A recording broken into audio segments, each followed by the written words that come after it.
नमस्कार, मैं वीरेंद्र। जय भीम।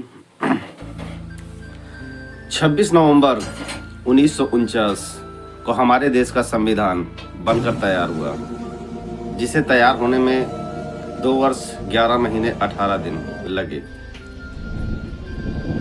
सोचो, ये संविधान दुनिया का सबसे बड़ा संविधान है और ये हस्तलिखित संविधान है। इस संविधान को लिखने की ज़रूरत क्यों पड़ी?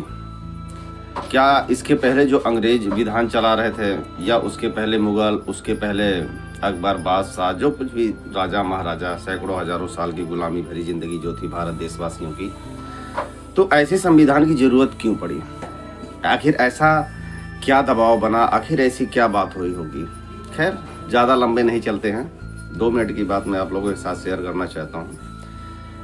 डॉक्टर भीमराव रामजी अंबेडकर, जिन्होंने इस भारत देश का ही नहीं बल्कि पूरी दुनिया का सबसे बड़ा विधान, या यूँ कहें पूरी दुनिया का सबसे बड़ा ग्रंथ तैयार किया, जिसे आज भारत में कुछ लोग नकार रहे हैं कि हम इस संविधान को नहीं मानते हैं। लेकिन इस संविधान को तैयार करने में मानवता, इंसानियत, समानता, समरसता, सहिष्णुता, एकता, भाईचारा और अखंडता को जो जगह दिया गया है, यदि ये संविधान नहीं हुआ होता तो सोचो आज भारत की स्थिति क्या होती। इतना मजबूत संविधान होने के बावजूद भी लोग तोड़ने का अक्सर प्रयास करते रहते हैं। जिस वक्त जिन्ना ने अलग से पाकिस्तान मांगा था और अलग कर दिया गया था, पूना पैक्ट समझौता, खैर वो लंबी बातें होंगी। बात करते हैं हम इस संविधान पर। संविधान आखिर लिखने की ज़रूरत क्यों पड़ी?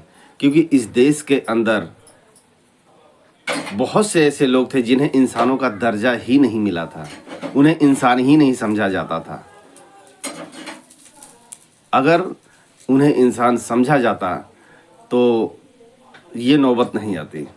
इसके बहुत से उदाहरण हैं, बहुत सी कहानियां हैं, बहुत से सच हैं, बहुत से तथ्य हैं, जिन पर चर्चा करना एक गहन चर्चा का विषय होगा।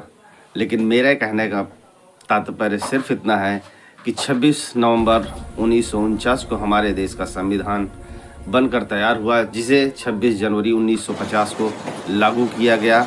आइए हम इस संविधान दिवस को शांतिपूर्ण से, प्रेम से, सौहार्द से, सम्मान से मनाएं और इसे मानें जो भी इसमें लिखा गया है, जो भी हमारे बुजुर्गों ने हमें नियम, कायदे, कानून सिखाए हैं कि इसके तहत हमें अपने भारत देश का विकास करना है।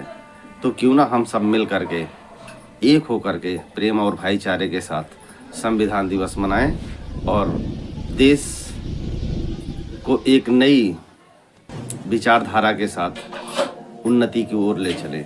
और यही एक रास्ता है। और आए दिन कुछ लोग हैं जो आरक्षण को कोसते हैं, आरक्षण को गालियाँ देते हैं कि आरक्षण ने इस देश को बर्बाद कर रखा है। तो इन लोगों के सवाल का तो जवाब बड़ा लंबा हो जाएगा। लेकिन अभी हाल ही में इलाहाबाद हाई कोर्ट में 24 जजों की नियुक्ति हुई है। उन जजों की लिस्ट देख लेना और उसमें ये चीज़ देख लेना कि कितने प्रतिशत आरक्षणवादी हैं और वो कौन से आरक्षण से हैं। खैर, इसके अलावा सिस्टम में बैठे हुए कितने लोग हैं और कौन कितने प्रतिशत पर है और किसका कितना आरक्षण ज़्यादा है, किसकी कितनी भागीदारी ज़्यादा है। और इसके अलावा हम देखा जाए हमारी नज़र में तो हम सबको किसी भी रूप में एक होकर के रहना चाहिए। अनेकों में एकता, विविधता में एकता ही भारत की पहचान है।